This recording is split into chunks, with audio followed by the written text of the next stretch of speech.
जी हरिवंश गुरु जी। राधा वल्लभ श्री हरिवंश महाराज जी। महाराज जी, ये प्रश्न हम इसलिए कर रहे हैं, काफियों का ये प्रश्न है।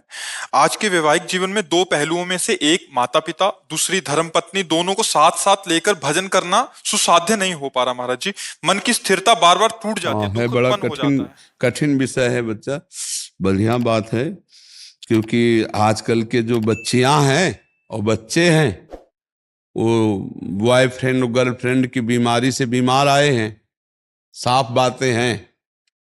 अब व्यभिचार प्रवृत्ति से युक्त होते हैं।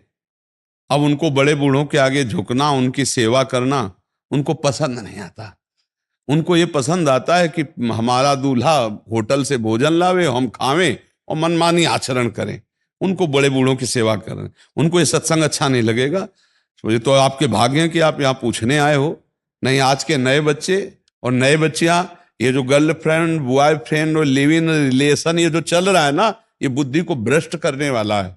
गंदे आचरणों से बुद्धि भ्रष्ट होती है, और जिसकी बुद्धि भ्रष्ट होती है वो बड़े बूढ़ों की आराधना नहीं करता। पक्का समझ लेना। उसके लिए बड़े बूढ़े ऐसे कबाड़ की तरह दिखाई देते हैं कि ये बोझा है हमारे लिए, मरे जल्दी तो हम।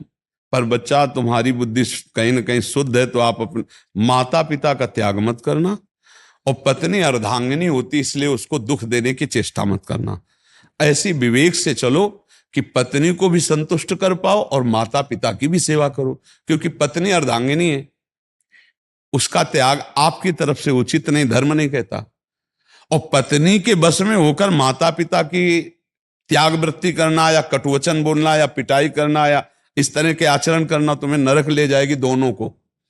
इसलिए हमारी राय है कि ऐसी व्यवस्था रखो कि पत्नी भी संतुष्ट रहे और माता पिता की भी सेवा हो। ना पत्नी का त्याग करो, ना माता पिता। अगर इस बात में वो राजी नहीं है, वो आपको त्याग कर रही है, तो फिर आप माता पिता का त्याग ना करते हुए वो त्याग रही, तुम्हें तो त्याग देने दो। हमारी बात समझना।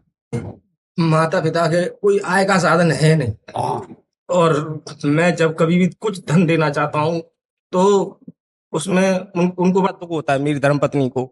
नहीं, नहीं होना चाहिए। तो इससे फिर मुझे भी दुख होता है।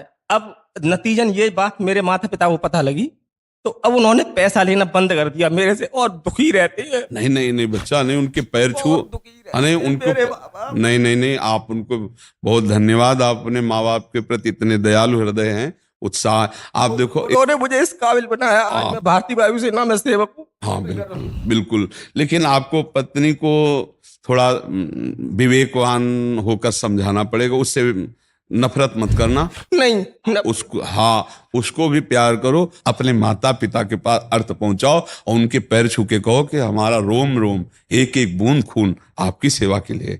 आप अगर नकारेंगे तो ठीक नहीं रहेगा। कि देखो, तुम्हारी पत्नी भी ना नाराज हो और तुम्हारे माता पिता की सेवा बने।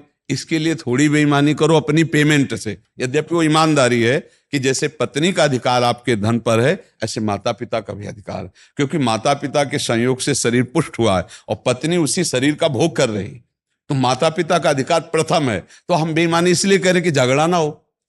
लेकिन परस्पर थोड़ा इतना अनुशासन तो होना चाहिए। वो ये नहीं समझती कि माँ बाप ने पैदा किया, इसका अधिकार है माता पिता की सेवा करना। अब तुम जो पूरी पेमेंट पाते हो केवल पत्नी को ही दे दो, ये अधर्म है।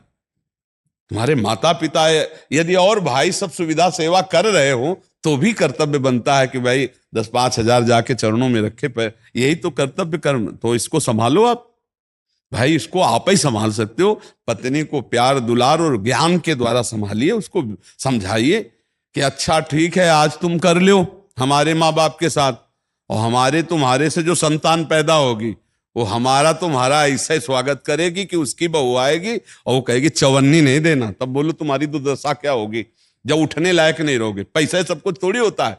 माता पिता की एक अवस्था आती कि उठने लायक नहीं होते, वृद्ध शरीर, उस समय सेवा की आवश्यकता होती। पक्का एक गांव में अपनी माता को पुराने खप्पर में मिट्टी के भोजन ऐसे डाल देते थे। बूढ़ी थी, शकील के पाती थी। तो एक दिन उसकी माँ ने ऐसे रखा, तो बोले मम्मी, लड़के ने कहा जोर से मत रखो। बोले क्यों? बोले टूट जाएगा। अरे बोले टूट जाएगा तो क्या? बोले नहीं मम्मी, ये आपके लिए हमें रखना है। जो दादी को पवाती हो ना, इसी में आपको हम देंगे। समझ रहे हो ना? तुम्हारे आचरण, तुम्हारे बच्चों के संस्कार बनेंगे, तुम्हारे वैसे ही भोगने पड़ेंगे। तो अपनी पत्नी को प्यार में बहुत ताकत है, प्यार से सुधार लो। विवेक से सुधार लो, पर माता पिता की सेवा न छोड़ना, ठीक है। हाँ, इसका मतलब नहीं समझना, निगेटिव मत ले जाना। कल हमारे बच्चे होंगे, अगर हमारे साथ ऐसा व्यवहार करें तो क्या उचित रहेगा? तो हम भी तो किन्हीं के बच्चे, उनकी सेवा करनी चाहिए।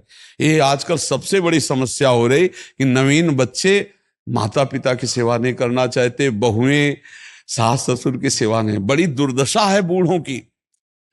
ये आधुनिक पढ़ाई लिखाई बहुत है बुद्धि भ्रष्ट किए, नशा करने लगे नए नए बच्चे, बूढ़े बाड़ों को मारते हैं, उनकी सेवा नहीं करते। आप तो धन्यवाद है कि आप अपने माता पिता की सेवा के लिए सोच रहे हो। हम बार बार ये बातें इसलिए रख रहे हैं कि हमारे समाज को आवश्यकता है आज बूढ़ों की सेवा की। कई ऐसे हमने बूढ़े देखे जिनको घर से निकाल दिया गया है और एक पैसा नहीं और चलने लायक नहीं है। बहुत उनको भगवान की तरह सेवा करनी चाहिए। बूढ़ों को आशीर्वाद जानते हो, भगवान का आशीर्वाद होता है, क्योंकि असमर्थ होते बूढ़े। माता पिता की सेवा करो।